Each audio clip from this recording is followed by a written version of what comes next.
கிறிஸ்துவுக்குள் பிரியமான சகோதர சகோதரிகளே, இன்றைக்கு நம் தானியேல் புத்தகத்தின் முதல் அதிகாரத்தின் தொடர்ச்சியை பற்றி பார்க்க போகிறோம். கர்த்தர் தாமே நம்மை ஆசீர்வதிப்பாராக. போன பகுதியில் நம்ம என்ன பார்த்தோம் அப்படின்னாக்கா, தானியேல் புத்தகத்தின் முதல் அதிகாரத்தில் இருக்கிற முதல் வசனத்தை பற்றி நம்ம பார்த்தோம். யூதர்களை ஏன் புறஜாதியர்கள் சிறைபிடிச்சிட்டு போனாங்க அப்படிங்கிறதுக்கு நம்ம சில காரணங்கள் பார்த்தோம். அவங்க தேவனுடைய நாமத்தை தூஷணப்படுத்தினார்கள், தீர்க்கதரிசிகளை நிந்தித்தார்கள், ஓய்வு நாளை பரிசுத்த குலைச்சலாக்கினார்கள் அப்படிங்கிறதெல்லாம் நம்ம பார்த்தோம். அப்போது தேவனுக்கு பிரியமில்லாத காரியத்தை செஞ்சாங்க அப்படிங்கிறதுனால அந்த சிறைபிடிப்பு வந்துச்சு அப்படிங்கிறத நம்ம பார்த்தோம். அதுக்கப்புறம் நம்ம பார்த்தோம்னா முற்றுகைனா என்ன அப்படிங்கிறத நம்ம பார்த்தோம். கைப்பற்றுதல்னா என்ன அப்படிங்கிறத பற்றி நம்ம பார்த்தோம். அதுக்கப்புறம் யூதாவின் ராஜாக்கள் எத்தனை பேர் அப்படிங்கிறதையும், சிதேக்கியா எத்தனாவது ராஜாங்கிறதையும் நம்ம பார்த்தோம். முதல் ராஜா ரெகோபயாம், கடைசி ராஜா சிதேக்கியா. அந்த இடைப்பட்ட 18 பேர் யாருங்கிறத பேரோட பார்த்தோம்.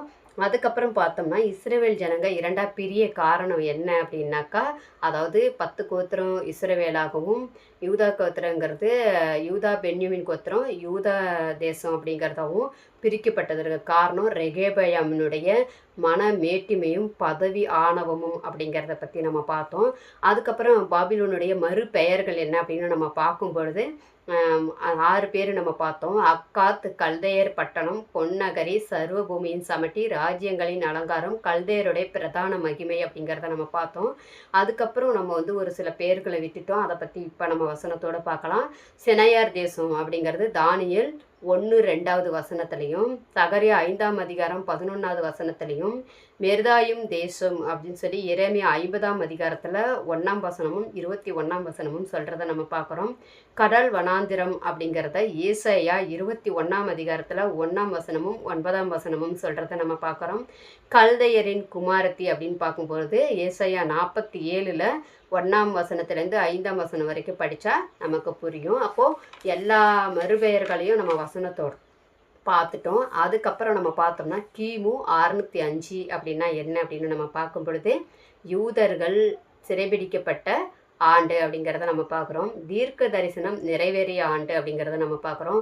நேபுகாத் நேச்சாரின் தகப்பனாகிய நேபோபொலோசார் இறந்த நாள் அப்படிங்கிறதையும் நம்ம பார்க்குறப்போ இது 3 முக்கியமான ஒரு சம்பவம். அது 605 நடக்குதுங்கிறது விரிவாக பார்த்தோம். அதுக்கப்புறம் பார்த்தோம்னா இந்த பாபிலோனியர்களின் திறமைகள் என்ன அப்படிங்கிறத பற்றி நம்ம பார்க்கும்போது அவங்க நிறைய இன்றைக்கு தேவையான அத்தியாவசிய திறமைகள், அதாவது அத்தியாவசிய தேவைக்கு உட்பட்ட முக்கிய சில காரணங்களை அதாவது கருவிகளெல்லாம் அவங்க கண்டுபிடிச்சாங்க அப்படிங்கிறத நம்ம பார்க்குறோம். இன்றைக்கு நமக்கு அது மிக மிக முக்கியமானது அப்படிங்கிறத நம்ம பார்க்கும்போது பூமியின் சுழற்சியை பற்றி அவங்க கண்டுபிடிச்சாங்க.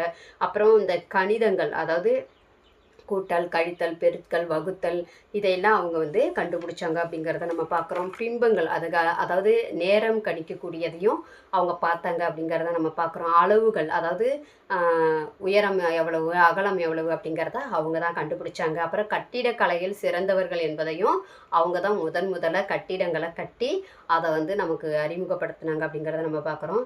கிரகணங்கள், அதாவது பூமியில் நம்ம கிரகணங்களை எப்படி கணிக்கிறது அப்படின்னு சொல்லி இவர்கள் துல்லியமாக ஆராய்ச்சி செஞ்சு வானிலை ஆராய்ச்சி செஞ்சு அவங்க கண்டுபிடிச்சாங்க அப்படிங்கிறத நம்ம பார்க்குறோம். பத்திரங்கள், அப்போ இன்றைக்கி நம்ம பத்திரப்பதிவு செய்கிறதையும் அவங்க தான் அந்த காலத்தில் கண்டுபிடிச்சாங்க அப்படிங்கிறத நம்ம பார்க்குறோம்.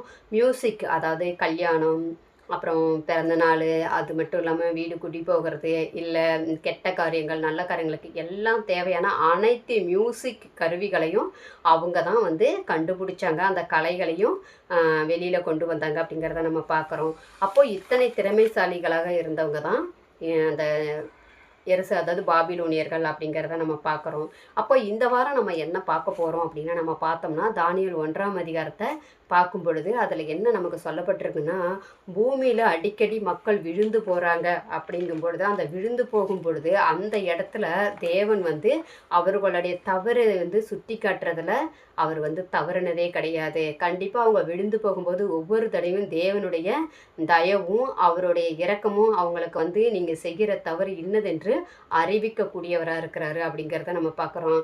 ஆனாலும் அவர் மனிதனின் பாவநிலையை அவர் சுட்டி காட்டுறது மட்டும் இல்லை, அந்த மனிதனுடைய பாவநிலை அவனை எந்த அளவுக்கு கொண்டு போகும் அப்படிங்கிறத பற்றி ஆதாம் ஏவாளுடைய வாழ்க்கை வரலாறு மூலம் நமக்கு அவர் கற்றுக் கொடுக்குறாரு அப்படிங்கிறத நம்ம பார்க்குறோம். அநேக பாடுகள் மத்தியிலும், அநேக கஷ்டங்கள் அதாவது மத்தியிலும் தேவருடைய நாமத்தை நம்ம பிரதிபலிக்கணும் அப்படிங்கிறதுக்காக நாம் வந்து எல்லா காரியங்களையும் அதாவது உலகபூர்வமான காரியத்தை ஒதுக்கணுங்கிறத பற்றியும் அவர் நமக்கு சொல்லி கொடுத்துருக்கிறாரு அப்படிங்கிறத நம்ம பார்க்குறோம். அப்போ அப்படி பார்க்கும்பொழுது தானியேலுடைய வாழ்க்கையில் நம்ம பார்க்குறோம், அவர் வந்து தன்னுடைய உணவு முறையில் வந்து எல்லா பாபிலோனில் எல்லா விதமான சொகுசான வாழ்க்கையும் இருந்துச்சு. ஆனாலும் அதன் மத்தியிலும் தானியேலுடைய நண்பர்களும் உறுதியாக நின்று என்ன பண்ணாங்க அப்படின்னாக்கா, தேவனுடைய நாமத்தை மகிமைப்படுத்துகிறாங்க. அந்த இடத்துல தேவன் இடைபடுறாங்க அப்படிங்கிறத நம்ம பார்க்குறோம். அப்போது அது மட்டும் இல்லாமல் நம்ம உள்ளூர்லேயும் சரி, தன்னுடைய வீட்லேயும் சரி, நம்ம அதிகாரம் செலுத்துகிறவங்கும் போதும் நம்மளுடைய பேச்சை கேட்கணுங்கிறது ஒரு நியாயமான ஒரு காரியம். ஆனால் இவங்க என்ன பண்ணிட்டாங்க அப்படின்னாக்கா, அயல் நாட்டில் போய் இவங்க வந்து தன்னுடைய பேச்சை கேட்கும்படி அங்கே கேட்குறாங்க அப்படிங்கிறத நம்ம பார்க்குறோம். ஏன்னா நம்ம வீட்டிலேயே இப்போ நம்ம வந்து சில விஷயத்தில் நமக்கு உரிமை இருக்காது, நம்ம ஊர்லேயும் அந்த உரிமை நமக்கு இருக்காது, நம்மளுடைய மாவட்டத்திலேயே நமக்கு அந்த சுதந்திரம் ஒரு சிலது இருக்காது. அப்படி இருக்கும் பொழுது அவங்க அந்நிய தேசத்தில் சிறையாக போயிருக்கும்போது தானியேல் வந்து அவங்கக்கிட்ட வந்து பணிவாக பேசுகிறாரு அப்படிங்கிறத நம்ம பார்க்குறோம். அப்போது எங்கே இருந்தாலும் நம்ம தேவனுடைய குணத்தையும் நம்மளுடைய பணிவையும் நம்ம காட்டணும் அப்படின்னா கண்டிப்பாக அந்த இடத்துல தேவன் வந்து இரக்கம் காட்டி நமக்கு வந்து கிருபையாக செயல்படுவார் அப்படிங்கிறத நம்ம அதில் நம்ம பார்க்குறோம். அது மட்டும் இல்லாமல் நம்ம வந்து இந்த வாலிபர்களுக்கு தேவன் ஏன் இப்படி இந்த சவால் வந்து வந்துச்சு, அதனால் வந்து அவங்க எப்படி ஞானமாக செயல்பட்டாங்க அப்படிங்கிறத நம்ம பார்த்தோம்னாக்கா, அவங்க யூதர்கள். அப்போது அவங்க யூதர்களை முற்றிலும் அழிக்கணும்னு அவங்க நினச்சி தான் அவங்க வந்து சிறைபிடிச்சிட்டு வராங்க. ஆனால் அந்த இடத்துல அவங்க ஞானமாக செயல்பட என்ன காரணம் அப்படின்னு நம்ம பார்த்தோம் அப்படின்னாக்கா, 2 தீமோத்தேயு 1:12 சொல்லப்பட்டிருக்கு. பவுல் சொல்கிறாரு, நான் விசுவாசிக்கிறவர் இன்னார் என்று நான் அறிந்திருக்கிறேன் அப்படின்னு சொல்கிறாரு. அப்போது அந்த இடத்துல வந்து அவங்க என்ன பண்ணியிருக்காங்கன்னா, நான் தேவனை விசுவாசிக்கிறேன் அப்படிங்கிறத யார் நம்மளுடைய தேவனுங்கிறத அவங்க அறிஞ்சிருந்தாங்க. அதனால் வந்து அவங்க அந்த பரீட்சையில் ஒரு சவாலாக நின்று ஜெயிச்சாங்க, தேவனுடைய நாமத்தை மகிமைப்படுத்தினாங்க அப்படிங்கிறத நம்ம பார்க்குறோம். இவங்க வந்து அது மட்டும் இல்லாமல் அந்த காலத்தில் வந்து அதாவது தானியேல் நண்பர்களுக்கெல்லாம் சின்ன வயசு தான், 20க்குள்ளே தான் இருக்குது. ஆனால் வந்து 15 வயசுக்கு மேலே தான் அவங்களுக்கு இருந்திருக்கும். அப்போ வந்து ஏசாயா எரேமியா சொல்கிற தீர்க்க தரிசனத்தை நிறைய பேர் நிந்திச்சாங்கன்னு நம்ம பார்க்குறோம். ஆனால் இஸ்ரவேலர்கள் நிந்திச்சாலும் அதில் இந்த வாலிபர்கள் இருந்ததுனால அங்கே என்ன நடக்க போகுதுங்கிறத தேவன் முன்கூட்டியே சொன்னதை அறிஞ்சிருந்தாங்க. அப்போது முன்கூட்டியே அதை அறிஞ்சிருந்ததுனால அவங்க என்ன பண்ணாங்க அப்படின்னாக்கா, எல்லா சவால்களையும் எதிர்கொள்ள ஞானமாக தேவனுடைய கிருபையினால் செயல்பட்டாங்க அப்படிங்கிறத நம்ம பார்க்குறோம். அப்போ அதாவது அண்ட சராசரத்திற்கு அதிகாரம் உள்ள தேவன் என்ன பண்ணுறாரு அப்படின்னாக்கா, ஆதி முதல் கொண்டு நம்மளுடைய வாழ்க்கை வரலாறுல நடக்கக்கூடிய ஒவ்வொரு காரியத்தையும் நம்ம பார்க்கும்போது அவர் கண்டிப்பாக என்ன பண்ணுறாருன்னா, நமக்கு தேவையான நேரத்தில் தேவனுக்காக நிற்கிற ஒவ்வொரு பிள்ளைகளுக்கும் அவர் இறங்கி வந்து அவர்களுக்காக உதவி செய்கிறார் அப்படிங்கிறத பற்றி இதெல்லாம் நம்ம பார்க்க போகிறோம். அப்போது அந்த அதிகாரத்தை நம்ம படிக்கும் பொழுது அதில் இருக்கிற சோதனைகள்லேருந்து அவங்க எப்படி வெளியில் வராங்கங்கிறத பற்றி நம்ம பார்க்கும்போது நிச்சயமாக அது நமக்கு புரியும் அப்படிங்கிறத பார்க்குறோம். இந்த 4 வாலிபர்களுக்கு வந்த சோதனைகள் என்ன அப்படின்னு நம்ம பார்த்தோம்னா 3 சோதனைகள் வருது. அதில் மொழி மாற்றம் வருது, உணவு மாற்றம் வருது, பெயர் மாற்றம் வருது அப்படிங்கிறத நம்ம பார்க்குறோம். மொழி மாற்றம் அப்படின்னு சொல்லும்போது தானியேல் 1ஆம் அதிகாரத்தில் 4வது வசனத்தில் நம்ம படிக்கிறோம். இவர்கள் வந்து எபிரேய வாலிபர்கள். அப்போ எபிரேய மொழியில் தான் அவங்க பேசியிருப்பாங்க, பழகியிருப்பாங்க, அதாவது படிச்சிருப்பாங்க அப்படிங்கிறத நம்ம பார்க்குறோம். இவர்கள் என்னவா இருக்கிறாங்கன்னா கல்வியில் சிறந்தவர்களாக இருக்கிறாங்க அப்படிங்கிறத நம்ம பார்க்குறோம். அவர்கள் வந்து அரசன் பேசும் மொழி அதாவது அவங்களுக்கு தெரியாது. அது மட்டும் இல்லாமல் அரசன் வந்து அவருடைய மொழியில் பேசணும் தான் நினைப்பார். இப்போது புறஜாதியார் வந்து அதாவது மற்ற தேசத்தார் வந்து அவர்கள் மொழியில் பேசுகிறத அதுவும் தன் நாட்டில் இருந்துட்டு பேசுகிறத எந்த ராஜாவும் அனுமதிக்க மாட்டாங்க. அதனால் அவங்கள வந்து மொழி மாற்றம் செய்ய முயற்சி செய்தார் அப்படிங்கிறத நம்ம பார்க்குறோம். அப்படி முயற்சி செய்யும் பொழுது அவர் என்ன செய்கிறாருன்னா தானியேல் 1:4வது வசனத்தில் அஸ்பெனாசுக்கு கட்டளையிடுறாரு அப்படிங்கிறத நம்ம பார்க்குறோம். அவங்களுடைய மொழிகளை அதாவது பாபிலோனிய கல்வி முறைகளை நீங்கள் அவங்களுக்கு கற்றுக் கொடுங்க அப்படின்னு அவர் சொல்கிறாரு. அந்த கல்வி முறையில் என்ன இருந்துச்சு அப்படின்னாக்கா, அவர்களுடைய கடவுளுடைய நாமம் என்ன, அவங்களுடைய குணாதிசயங்கள் என்ன, அங்கே இருக்கிற மந்திர தந்திரங்கள் என்ன, இதெல்லாம் வந்து 3 வருஷம் அவங்களுக்கு கற்றுக் கொடுக்க சொல்லி சொல்கிறாரு அப்படிங்கிறத நம்ம பார்க்குறோம்.